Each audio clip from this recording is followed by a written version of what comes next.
today we will discuss on how to find the domain and range of irrational functions.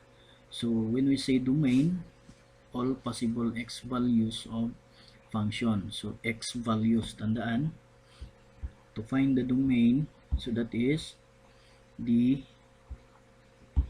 possible x values of the given function. And when we say range, it is all possible y values of a given functions, but there are some restrictions to consider when finding the domain and range. Una, so dapat radicand must be non-negative.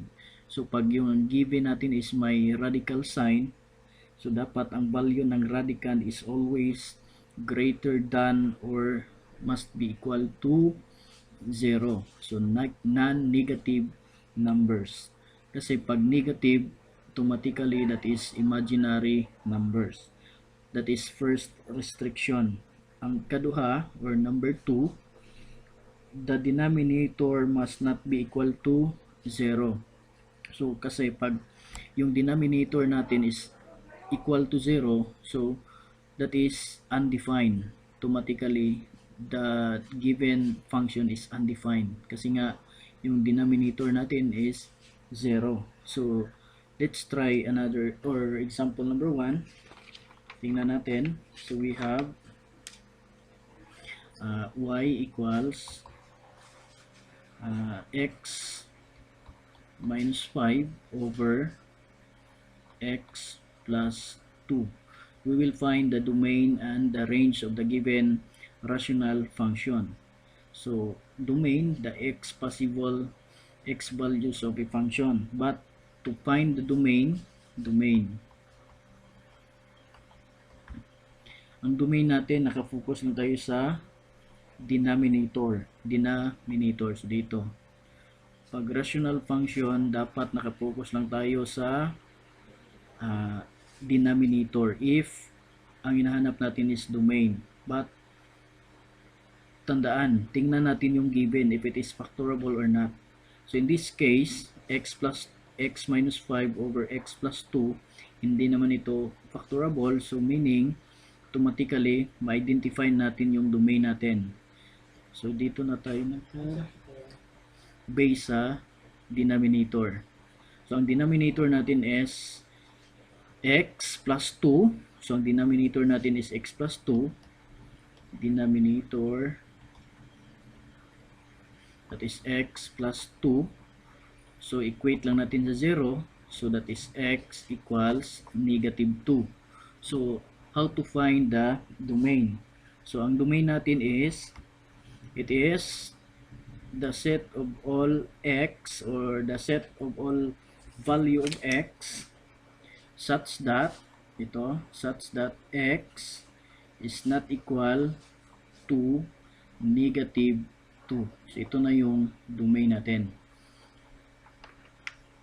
The set of all x such that x is not equal to negative 2 except negative 2. Ito na yung domain natin. Ito yung tinatawag na interval notation. Next, how about the range?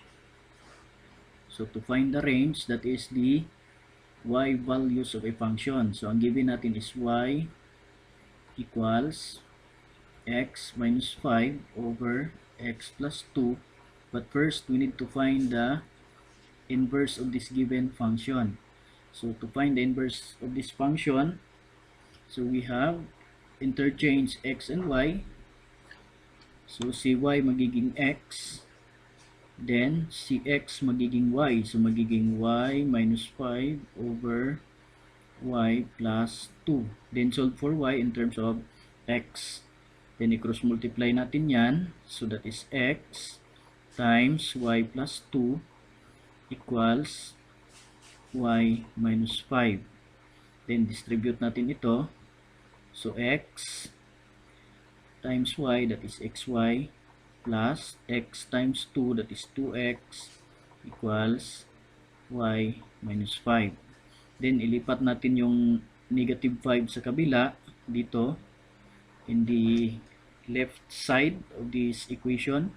So 2x, pag ilipat natin yung negative 5 sa kabila, magiging positive 5 equals, ito pag ilipat natin ito, magiging negative xy plus y.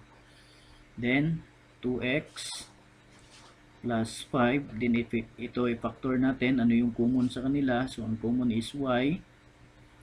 So negative xy divide y, so that is negative x. Negative positive y divide y, that is positive 1. Then divide both sides by negative x plus 1. Then ito negative x plus 1. So that we can eliminate this one. So ang remaining value natin is y equals 2x plus 5 over negative x plus 1. Next, inverse of this given function is f raised to negative 1 times x equals 2x plus 5 over negative x plus 1.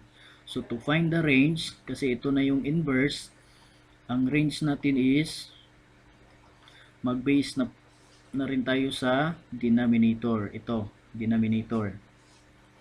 Okay. Again, mag-base pa rin tayo sa denominator. But, tingnan natin, na-inverse na natin yung given function. So, ang denominator natin is x or negative x plus 1. So, ang denominator natin is negative x plus 1.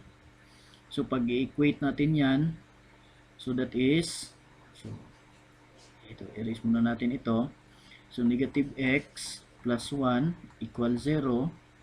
So, equate natin sa 0, then negative x equals, ito magiging negative 1, then divide both side by 1, negative 1.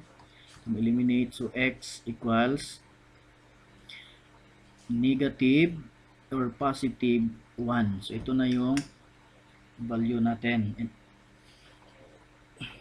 value ng x. So how to find the range? So ang range natin is, that is equivalent to the set of all y such that y is not equal to positive 1. Okay. Positive 1. Ito na yung range natin. Ito na. Dito na tayo mag-base sa result. Na-inverse na natin yung given function. Then, understood na ang range natin is, that is the possible value or y values of the given function. So it is the set of all y values such that y is not equal to positive 1. Kasi pag i-distribute natin yung negative 1 dito, magiging undefined yung equation natin or ang function natin, given function. The same with the domain. Pag i-substitute natin yung negative 2 sa given equation, magiging undefined yung given natin. So, ito na yung domain and saka range of a rational function. That's all.